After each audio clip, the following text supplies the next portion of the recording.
और प्रवक्ता कुलदीप पूर्णिया जी हमारे बीच खुश हैं और इसी प्रकार स्वागत करता हूँ। और बहन सुरेश गोयल जी हमारे बीच खुश है।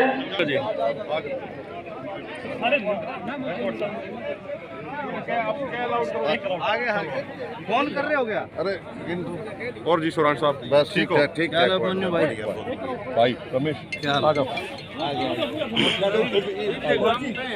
इसना भाई इसना आने दो एक ने आ जाओ कोई इन आने दो बच्चों एक बार बता दो पंजाब के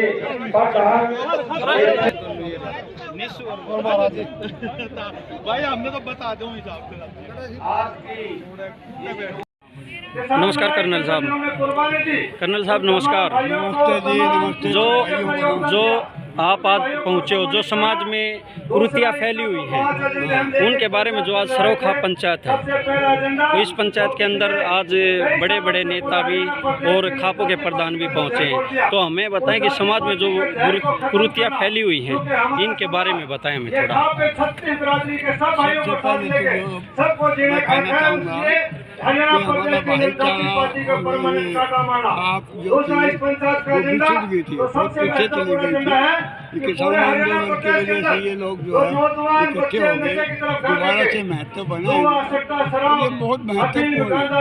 समाज में इतनी गलतियाँ, इतनी कुरीतियाँ आ गई हैं, बच्चे सुनते नहीं, माँ बाप की नहीं सुनते, टेलीफोन में बैठे रहते।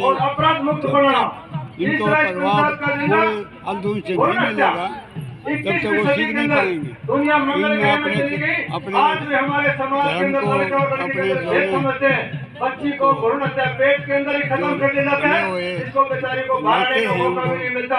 मेंटेन करना माँ बाप को और बताना चाहिए, तभी ये सुधार होगा। अच्छी बात है, ऐसी अच्छी पंचायतें होती हैं और लोगों के लिए इससे बहुत लाभ मिलेगा, भाईचारा बढ़ेगा, एक दूसरे की मदद करेंगे, एजुकेशन के लिए भी, बच्चों के एजुकेशन के लिए भी, ब्याह शादी के लिए भी, सारी चीज़ों से इनको फायदा होगा। इन पूंजीपतियों से जो आधे रेट में खरीदते हैं, और जो जितने भी हैं ये किसान और जितनी बीजेपी सरकार है, ये चोरों की सरकार है, ये इन्होंने देश का कोई काम नहीं किया। मेरा नाम जगबीर सिंह है, मैं झज्जर दिल्ली गेट से हूँ और मैं किसान आंदोलन में 380 दिन टिकरी बॉर्डर के ऊपर अपनी जो कार्य किया है, जो हमारे किसानों ने, मैं उनका बहुत तहे दिल से स्वागत करता हूं और इस महापंचायत का भी तहे दिल से स्वागत करता हूं। जब तक हमारे MSP पे कानून नहीं बनाया तब तक हमारे को क्या फ़ायदा है। जब तक किसान का फ़ायदा तभी है, उसका समर्थन मूल्य होना चाहिए। एक व्यापारी अगर बिस्कुट बनाने वाला है वो अपना समर्थन मूल्य लिखता है, तो हमारा भी गेहूँ, सरसों, जो भी फसल है किसान की, उसका समर्थन मूल्य होना चाहिए इस सरकार के अंदर। क्योंकि इन्होंने इतना अन्यायचार कर रखा हमारे साथ, किसानों के साथ आधे रेट में खरीदते हैं ये लोग और व्यापारी का वो पूरा लाभ देते हैं। नमस्कार दोस्तों, आज हमारे साथ केतलाना टोल पर धामण खाप के प्रतिनिधि पहुंचे हैं। अब हम उनसे जानते हैं कि इस आंदोलन के दौरान और आज जो केतलाना टोल पर पहुंचे हैं इनमें उनकी क्या अहम भूमिका है। नमस्कार सर। हम प्रकाश प्रधान धामण का हमारा यहाँ का जो मकसद है, मतलब वो इस प्रकार से है कि जो लड़की उम्र बढ़ाई 21 वर्ष की है, जो कि 18 वर्ष में लड़की शामिल किए गए हैं, देश की पंचायत का चुनाव कर सकती है, यानी कि देश के प्रधानों को चुन सकती है, देश चलाने वाली सरकार को चुन सकती है, तो वो खुद का घर क्या नहीं बसा सकती। ये उम्र बढ़ाया जाना गलत है। दूसरा, सरकार ने जो किसानों के लिए किया उसमें बहुत से किसानों का वो फायदा नहीं हुआ, जैसे प्रधानमंत्री सम्मान योजना आधे जमींदारों पर लागू है, आधे पर नहीं है, कोई सुधार उसमें नहीं हो रहा। अगला पॉइंट, जब जो सारी बातें मानी गई वहाँ पर उनके ऊपर एक्शन जैसे जैसे होना था डेट का इंतजार किया जा रहा है, जबकि एक्शन की सूचना दी जाए साथ साथ कि ये हो गया, वो हो गया, ये रह गया, वो रह गया। इसके बाद जो भी सामाजिक पूरी जैसे कोई भी लड़की किसी से भी शादी कर लेती है, एक माता पिता जैसे सरकार के 21 वर्ष तक उसकी पालना करता है, सारे खर्चे उठाता है, पढ़ाता है, रखरखाव करता है। 21 साल के बाद लड़की माता पिता मैं तो यही कहूँगा कि लात मार के अपनी मनमानी करती है और कहती है कि मेरा हक है, मैं अपनी जिंदगी का खुद फैसला करूँगा। अपनी जिंदगी का फैसला माँ ने जन्म दिया तो उसी दिन क्यों नहीं किया उसे? सरासर गलत है। इसमें माता पिता की भागीदारी आवश्यक है, जो निर्धारित की जाए। इस विषय में भी सरकार सोचे तथा इसका कुछ पाबंदियाँ लगाए या वो अनमैरिड रहे। और दूसरा, बेटा बेटी में कोई भेदभाव वो समाज नहीं कर रहा, वो हमारे घर से ही करते हैं हम लोग। जब बेटी पैदा होती है तो सबके चेहरे लटक जाते हैं, खासकर दादी और ताई की। वो मुंह लटका लेती कि आज घर में पोती हो गई। तो शुरुआत अपने घर से करें, बेटी को हम बराबर का हक दें। जिस दिन बेटी पैदा होती है, जितना खुशियां लड़का होने में मनाते हो, थाली बजाते हो कि परले पाने तक आवाज जाती है, छोरी होने पे भी थाली बजाओ, छठी मनाओ, डिसेटन करो, जब जाके बराबरी का हक मिलेगा।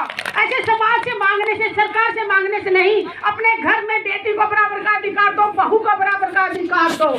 और रही बात समाज की, हम खापों का हमेशा सम्मान करते हैं, हमेशा आगे भी सम्मान करेंगे।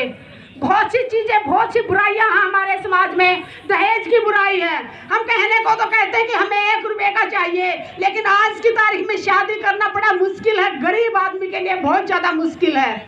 और पढ़ाने की बात, सरकार से एक बात पूछना चाहती हूँ, अगर बेटियों की इतनी चिंता है तो बेटियों की पूरी पढ़ाई आप फ्री कर दीजिए। बेटियां सुरक्षित कहाँ हैं? आप 18 से करके 21 साल बढ़ाने की बात कर रहे हैं। 3 साल की बेटी सुरक्षित नहीं है, 3-3 साल की बेटियों के साथ बलात्कार हो रहे हैं। कुछ लोग कह रहे हैं कि लड़कियां कॉलेज में जाएंगी तो बिगड़ जाएंगी। ऐसा नहीं है, बेटी पढ़ेगी, जागरूक होगी तो वो अपने हकों को पहचानेगी, समाज में अच्छा काम करेगी। बेटी को पढ़ाएंगे तो 2-2 घरों का भला होगा। इसलिए आप सब एकता बनाए रखें, बेटा बेटी में फर्क ना करें, जाति धर्म में ना बटें, तभी हमारे समाज का भला होगा। किसान मजदूर एकता, किसान मजदूर एकता, जय जवान। आप सबका बहुत बहुत धन्यवाद। खापों के प्रधानों ने इसका समर्थन किया। मैं अशोक खत्री सोनीपत 360 सोनीपत से हूँ। सम्मानित किसान योद्धाओं, आप सभी को नमस्कार, राम राम।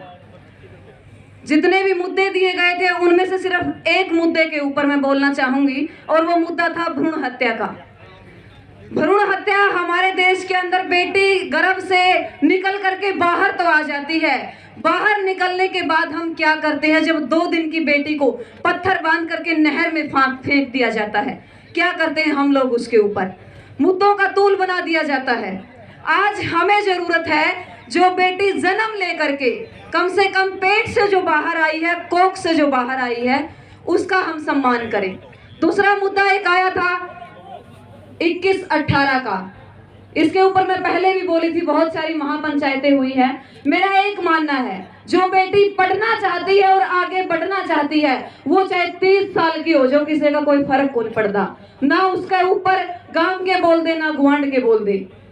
और जो ये मुद्दा सरकार लेकर के आई है, गांव के अंदर जो इज्जत हमारी होती है, उसको जो बेटी उछाल करके चली जाती है, वो पीड़ा हमारी खापे समझ सकती है, या वो पीड़ा हमारे वो लोग समझ सकते हैं जो उस धरती से उठे हैं। जब एक बेटी के कारण एक बाप फांसी पर झूल जाता है, वो बाप और उस गांव के लोग समझते हैं क्या पीड़ा होती है।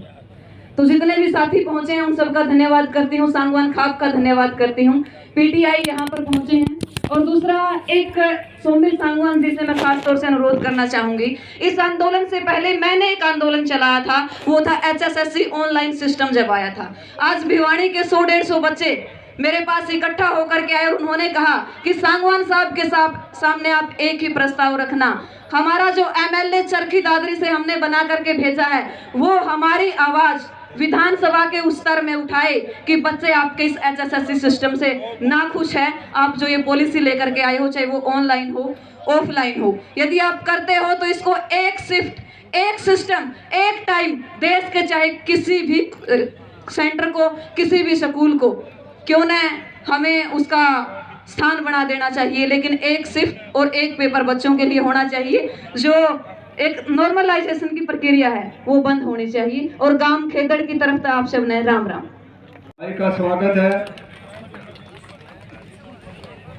हरियाणा के कोने से कोने आए से, हरियाणा कोने कोने से आए सभी खापों के प्रधान जी, किसान भाइयों, नौजवान साथियों, माता बहनों,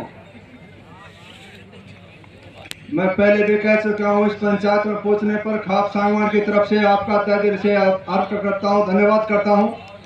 और जिन 5-4 मुद्दों को लेकर ये पंचायत का जो आयोजन करा, मैं थोड़ा सा विस्तार से भाइयों को 2 मिनट इसमें बताना चाहता हूँ।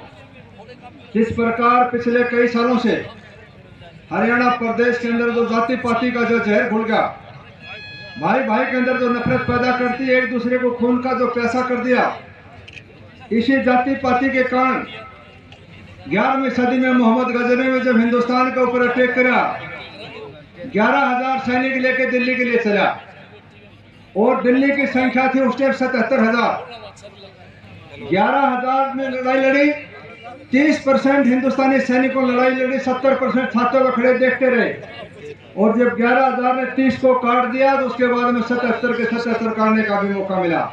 मेरे बुजुर्गों भाई, जाति पाति के कारण हमने पूरे देश ने 900 साल गुलामी झेली, इसलिए जाति पाति के जहर को कति खत्म करके आज जो प्रस्ताव करने जा रहे हैं भाइयों को बताना चाहता हूँ। दूसरा, जो नौजवान, आज पूरे हिंदुस्तान का नौजवान जो नशा घर कर गया, अफीम, फीम, चरस, गांजा, दारू, पता नहीं कौन कौन सा नशा करने लगा, सरकार की कोई ध्यान नहीं। ये जो हिंदुस्तान का भविष्य खत्म होने जा रहा है, हिंदुस्तान की नस्ल बिगड़ने जा रही है, इसको कैसे रोका जाए। नीचे से लेकर ऊपर तक भ्रष्टाचार के कारण नशे की दुकान खुल गई। आप लोगों ने देखा बादल के अंदर पिछले 30 गांवों की पंचायत हुई, समय का सौदा हो रहा है। समय वो नशा है जो एक बार पीने लग जाए, नौजवान खड़ा भी नहीं हो सकता, दारू वाला तो दोबारा भी आ सकता है। इसी प्रकार का पूरा नशा खत्म करने के लिए तमाम भाइयों के सहयोग के जो प्रस्ताव लेके हम आ रहे हैं, इस हरियाणा प्रदेश को 100% नशा मुक्त और अपराध मुक्त करना भाइयों से मेरी प्रार्थना है। तीसरा, जो भ्रूण हत्या, छोटी छोटी बच्ची पेट में 2 महीने की, 3 महीने के पैदा होने के बाद में थैले में मेरी मिलती है, कहीं झाड़ियों में पड़ी मिलती है। इस 21वीं सदी के अंदर इससे बड़ा जुल्म कोई है नहीं। आज भी लड़का और लड़के के अंदर भेद समझते हैं। इस पाप को परमानेंट अनर्थ है धरती के ऊपर, उस पाप को रोकने का भी प्रस्ताव लेने जा रहे हैं। मेरे भाइयों से एक प्रार्थना है, आप सुबह से बैठे हैं इस महायज्ञ के अंदर, आपके 2-4 घंटे की तपस्या इस परमानेंट समस्या को समाप्त करने में आपका योगदान रहेगा। इतिहास लिखने जा रहे हैं। चौथा जो मैं भाइयों को बताना चाहता हूँ, जो दहेज प्रथा, पढ़ी लिखी लड़की ब्याह देते हैं, माँ बाप पेट पट्टी बांध के बच्ची को पढ़ाते हैं, और राक्षस के रूप में, दानव के रूप में जो दहेज लोभी है, वो सरेआम बच्ची की हत्या करते आए दिन मेरे कोर्ट में केस चले, उसको भी रोकना। जो 5वीं जो आज पूरे समाज की समस्या है, आज तो लड़का और लड़की लव मैरिज करते हैं। खापों ने पहले फैसला कर रखा है कि किसी जाति का भी कोई हो, अंतर्राज्यीय विवाह ने पहले खोल रखा है, तो कोई किसी से शादी करो, कोई दिक्कत नहीं। लेकिन माँ बाप की सहमति, सरकार इसमें कोई ऐसा प्रस्ताव ला दे कि माँ बाप की सहमति हो जाए उसके अंदर, तो ये जो ऑनर किलिंग होती है, सरेआम बच्चे को मारते हैं, गोली खाते हैं, फांसी खाते हैं, आपस में गोली चलाते हैं, उसको रोका जाता है। आज के दिन समाज की बहुत बड़ी, इससे बड़ा कोई जुल्म नहीं है जिस प्रकार कहा जा रहा है देश। इसी खाप के जुम्मेदार भाइयों का मेरी प्रार्थना है, जिस प्रकार आप लोगों के सहयोग से भाई राकेश टिकैत जी संयुक्त मोर्चे के नेतृत्व में आप लोगों ने कामयाबी मिली, विजयश्री हासिल करी, इसी प्रकार आप लोगों के सहयोग से इस पूरे प्रदेश और देश को अपराध मुक्त, नशा मुक्त, भ्रष्टाचार मुक्त बनाने में आप कंधे से कंधा लड़ाई लड़ेंगे तो कामयाबी मिलेगी। बुजुर्ग हुए इतिहास लिखने जा रहे हैं आप। और दूसरे शब्दों में बहुत टाइम लगाते हैं, राजनीति में लगाते हैं, नेता लोगों को पीछे भागते हैं। जब समाज में बढ़िया नहीं रहेगा तो राजनीति किस चीज गिरेगी। इसलिए यही समय है, कबीर जी ने भी कहा है, यही प्रकृति बेला साधो, यही समय है, पानी से पहले पार बांधे, इस बुराई को रोकें। सब भाई मिलकर लड़ाई लड़ेंगे, कामयाबी मिलेगी। इसलिए तमाम भाइयों से प्रार्थना है, जब तक हमारे राष्ट्रवक्ता राजेंद्र जी जल पुरुष, जो बहुत बुद्धिजीवी आदमी है, जिन्हें पूरे राजस्थान को हरा कर दिया पानी लेके, ऐसे ऐसे योगी तपस्वी हमारे बीच में आए। भाई राकेश टिकैत जी, जिन्होंने पूरे संघर्ष किया इस आंदोलन के अंदर, विजयश्री भाई युद्धवीर जी, भाई अभिमन्यु कुमार जी, और कोने कोने से तमाम मोर्चों के तमाम टोलों के तमाम खापों के प्रधान मेरे भाइयों से हाथ जोड़ के प्रार्थना है, थोड़ा सा टाइम और देना। आप इतिहास लिखने जा रहे हैं, आपकी मेहनत, आपकी त्याग और तपस्या रंग लेके आने वाला बढ़िया हिंदुस्तान बनाने जा रहे हैं मेरे बुजुर्गों भाई। मेरे भाइयों से प्रार्थना है। इसलिए पुनः अब जो हमारे 3-4 बीच में जो मुख्य वक्ता है, टाइम तो बहुत है, कुछ हमारे सुनील भी जाखड़ खाप से आए थे, बहुत भाई हो सकता है माफी देना कि जिनको हम बुला नहीं पाए। इससे पहले लास्ट वक्ता बोलने से पहले कोई भाई पंडाल छोड़े, और उससे पहले तो हम फैसला लेने जा रहे हैं, भाइयों के खापों के प्रधानों के पास भेज रखे हैं, वो डिस्कस कर रहे हैं, कोई सामूहिक फैसला लेंगे कि आने वाले टाइम, आने वाला समय, आने वाली पीढ़ी इस पंचायत को याद रखेगी कि हमारे बुजुर्गों ने जो पहले से सदियों से 604 ईस्वी से लेकर आज तक जो खापों की मर्यादा जो सिस्टम था वो आज भी बरकरार है। इस समाज को बचाने के लिए मेरे बुजुर्गों भाइयों, खापों के अलावा कोई विकल्प भी रास्ता नहीं है। जब भी समाज में दिक्कत आई, जब भी सरकार ने ऐसा की, तानाशाही ने जुल्म किया, उस जुल्म का विरोध डट के मुकाबला खा, उसका समस्या का समाधान करने का काम किस खापों ने किया, समाज की बुराई को रोकने में और बेहतरीन समाज बनने में योगदान आया। इसलिए मेरी भाइयों से पुनः प्रार्थना, भाई लास्ट वक्ता तक इतना टाइम जरूर देना। बहुत महत्वपूर्ण फैसला लेने जा रहे हैं, इतिहास लिखने जा रहे हैं आप लोग, और आपकी मेहनत ये रंग लेगी और विश्वास रखना बढ़िया समाज बनेगा। इसलिए 2-3 हमारे मुख्य वक्ता बीच में है, समय भाई और भी बोलना चाहते थे, बहुत अच्छे ज्ञानी भी थे।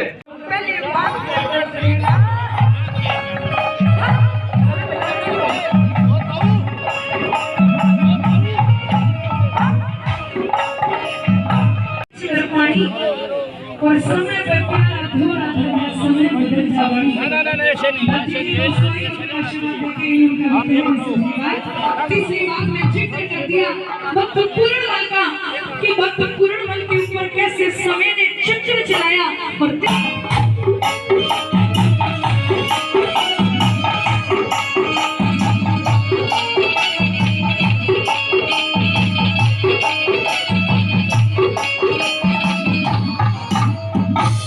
समय का